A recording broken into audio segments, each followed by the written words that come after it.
Assalamualaikum warahmatullahi wabarakatuh. Saya Hayu Student Desmalia, mahasiswa Sistem Informasi UPBJJ UT Bandar Lampung. Kali ini saya akan menjelaskan tugas 3 dari mata kuliah pemrograman berbasis web ya.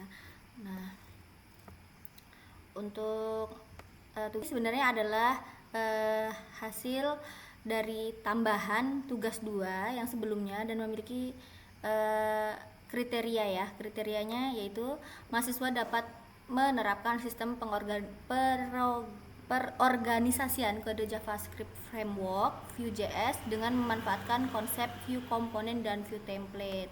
Nah, untuk bagian ini ditonjolkan ini yang menjadi pembeda ya untuk tugas 3 kita kali ini dengan tugas sebelumnya. Oke.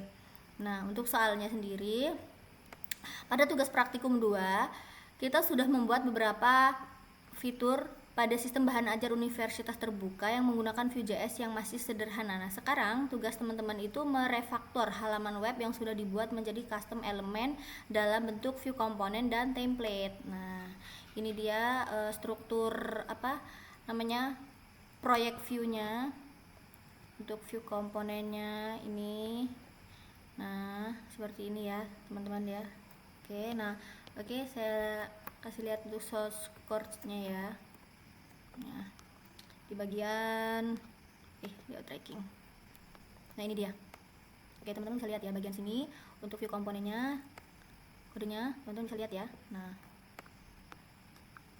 saya udah membuat codingannya. Kemudian ada di status page.js. Nah, ini untuk codingan view komponennya. Oke. Dan lanjut ke stock table.js. Nah, oke, seperti ini ya view komponennya. Bisa teman-teman lihat. Oke. Lanjut ke soal. Nah, untuk halaman stok bahan ajarnya sendiri ini sebenarnya masih sama ya seperti tugas sebelumnya ya. Nah, kemudian di sini ada beberapa penambahan ya, seperti harga. Pada harga ini buatlah formatting teks dengan harga menggunakan currency RP. Nah, terus stok bahan ajarnya quantity dibuat formatting teks jumlah stok bahan ajar dengan menambahkan satuan buah. Nah, kemudian jumlah stok safety bahan ajarnya safety, buatlah formatting teks jumlah stok bahan ajar dengan menambahkan satuan buah. Nah, itu. Oke.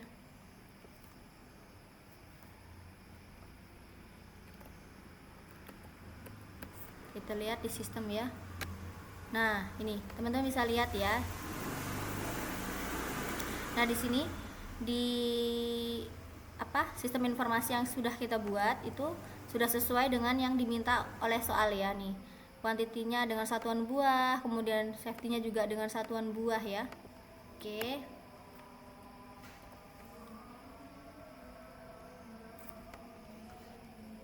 Nah, terdapat fitur untuk mengedit stok data bahan ajar. Terdapat fitur untuk melakukan filter dan sort dan stok. Silakan bebas menggunakan elemen ya ini yang sudah ditentukan ya untuk ini. Kemudian terdapat filter stok berdasarkan apa, yaitu UT daerah, kemudian kategori mata kuliah ya. Terdapat filter yang hanya menampilkan jumlah stok quantity kurang dari jumlah safety stok safety dan jumlah stok sama dengan 0 untuk menjadi daftar yang dapat mengingatkan untuk melakukan reorder bahan ajar. Jadi seperti memberikan informasi atau warning gitu ya teman-teman ya. Kemudian terdapat fitur sort yang mengurutkan berdasarkan judul stok dan harga. Filter dapat di set ulang. Terdapat fitur di Vue.js di mana di semua filter tidak perlu recompute kembali. Nah, ini sebenarnya poin-poin ini masih sama ya seperti tugas-tugas yang maksudnya seperti tugas 2 kemarin. Nah, ini. Nah, poin-poin ini masih sama. Oke. Nah ini nih. Ini ada beberapa poin yang membedakan ya. Ini di sini Nah, ini terdapat fitur untuk memperbarui update data bahan ajar baru melalui formulir kecil dan melakukan validasi sederhana untuk setiap data field. Nah, ketika men-trigger event keyboard enter, maka data bahan ajar akan langsung terupdate dengan nilai terbaru.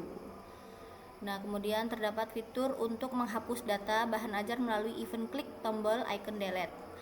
Nah, sebelum menghapus data bahan ajar, terdapat pop-up yang mengkonfirmasi penghapusan data kepada pengguna. Oke.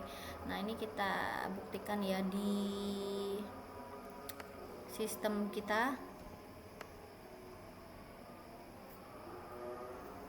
Oke, nah ini edit. Nah, ini di aksi edit. Nah, di sini langsung tampil ya di laman untuk mengedit bahan ajar.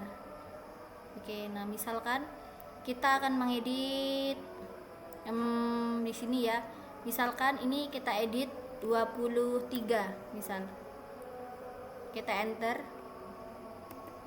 Nah, itu kan mintanya di enter ya teman-teman ya. Nah, di situ ada pop up data berhasil diupdate. Nah, ini 23 ya, langsung terupdate. Kemudian ketika men-trigger mouse-nya, dia akan memberikan informasi atau pop up bahwa keluar data baru. Nah, ini seperti ini. Nah, itu teman-teman bisa lihat ya. Nah, kemudian selain edit ini, kita juga diminta untuk aksi delete. Nah, ini misalkan kita akan menghapus ini ada apa? Ketentuan apa? Pop up maksudnya. Nah, ini kita pilih oke, misal. Nah, data yang tadi kita edit, nah itu dan kita pilih delete, terhapus ya otomatis ya teman-teman. Oke, selanjutnya ke tracking delivery order. Halaman ini menampilkan halaman untuk tracking status pengiriman DO bahan ajar seperti pada tugas praktik 1, tetapi ini perlu menerapkan penggunaan framework Vue.js. Nah, ini untuk poin-poinnya, menampilkan fitur pencarian berdasarkan nomor DO atau NIM. Pengguna dapat melakukan submit pencarian dengan cara menekan tombol keyboard enter. Nah, ini ya, pengguna dapat melakukan, ini masih sama ya. Nah, pada poin yang ini nih, pengguna dapat melakukan clear reset pencarian dengan cara menekan tombol keyboard escape. Nah, ini ada tambahan dari poin di tugas 3 ini ya. Kita lihat ya di sistem kita di tracking pengiriman. Nah, diminta untuk menghapus tapi menggunakan tombol escape. Nah, misalkan di sini kan terdapat DO 2025, ini nomor DO pengiriman ya di tracking itu. Nah, kita cari misalnya yang tidak ada, misal kita sembarang saja ya teman-teman. Nah, kan di sini ada informasi data tracking tidak ditemukan. Nah, tapi di tugas itu diminta untuk menekan tombol escape untuk menghapusnya. Kita coba escape. Nah, tidak ya, nggak ada kan, langsung kan. Nah, ini kita kembali ke defaultnya ya. Tuh. Oke, kemudian terdapat fitur untuk menambahkan input delivery order yang baru. Berikut adalah data field yang perlu diisi, yaitu nomor DO di mana tergenerate otomatis, penomorannya terdiri dari DO, tahun berjalan, sequence number. Oke, nah ini juga masih sama ya seperti yang tugas 2 sebenarnya teman-teman. Kalau kita perhatikan di sini misalkan tergenerate apa ya? Pengurutan ya seperti ini. DO 2025-001. Kita lihat di sini. Nah, ini menunjukkan, nah ini dia terurut DO 2026-002 seperti itu. Kemudian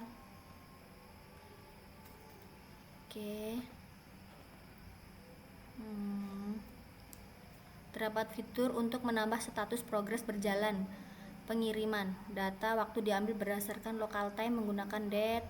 Data keterangan diambil berdasarkan input pengguna. Oke, nah ini di poin-poin ini kita coba ya lihat di sistem kita ya teman-teman.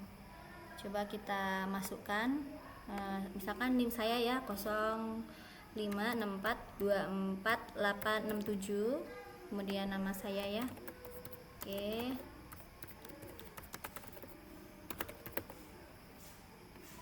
Di sini saya pilih paket, misal saya pilih paket IPA, kemudian saya pilih JNE reguler. Nah, ketika kita memilih paket itu, kita otomatis untuk harganya itu akan keluar ya teman-teman ya. Nah, ini untuk waktu tanggalnya ya. Nah, ini detail paketnya juga keluar secara otomatis. Nah, kita klik tambah.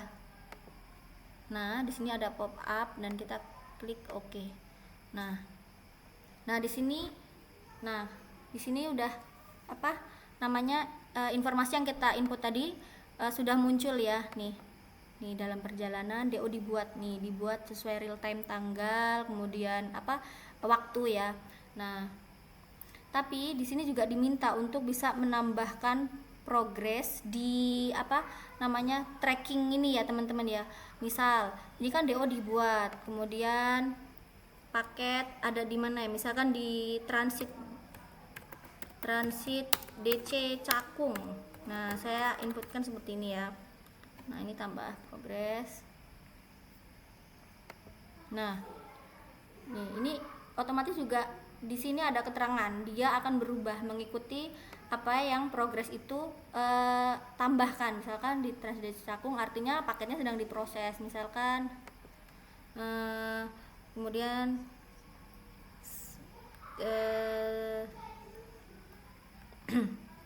misalkan dia selesai ya. Nah, selesai proses kirim dulu, misalkan proses kirim dulu ya, proses kirim. Nah, dalam perjalanan artinya ini paket masih dalam perjalanan, kemudian selesai. Nah, baru ini yang terakhir. Nah, apakah dia mengikuti update? Nah kalau selesai artinya informasi yang ada di tracking ini sudah diterima nih. Nah, seperti itu teman-teman.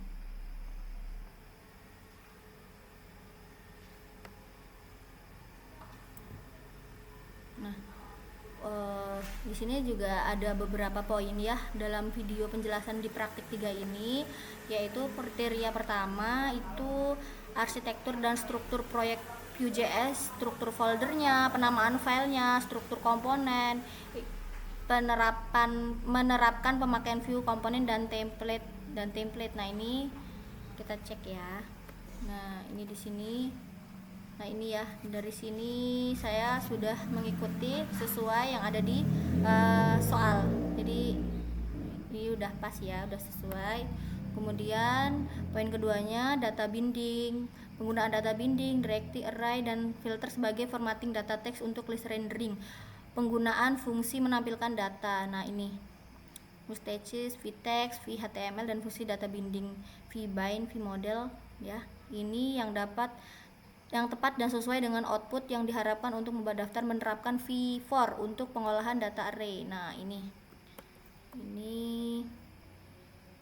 oke, kita cari v-for ya teman-teman ya. Nah, ini dia. Nah, ini saya udah membuat source code-nya ya untuk kriteria di nomor 2 tadi. Nah, ini teman-teman bisa lihat di layar. Oke. Kemudian untuk poin ketiga menggunakan kondisional fungsi, kondisional if, else if ya, ini ya, yang efektif sesuai dengan output yang diharapkan. Nah, ini kita cek apakah sudah sesuai. Nah, ini nah, ini ya teman-teman ya. Ini menggunakan source code if else ya, sesuai permintaan di soal. Oke. Ada tambah data. Oke. Selanjutnya di poin keempat, penggunaan properti compute atau method. Oke. Nah, ini. Nah, ini ya. Nih, contohnya seperti ini ya yang saya pakai untuk codingannya. Kemudian watcher minimal menggunakan 2 watcher untuk memantau perubahan data.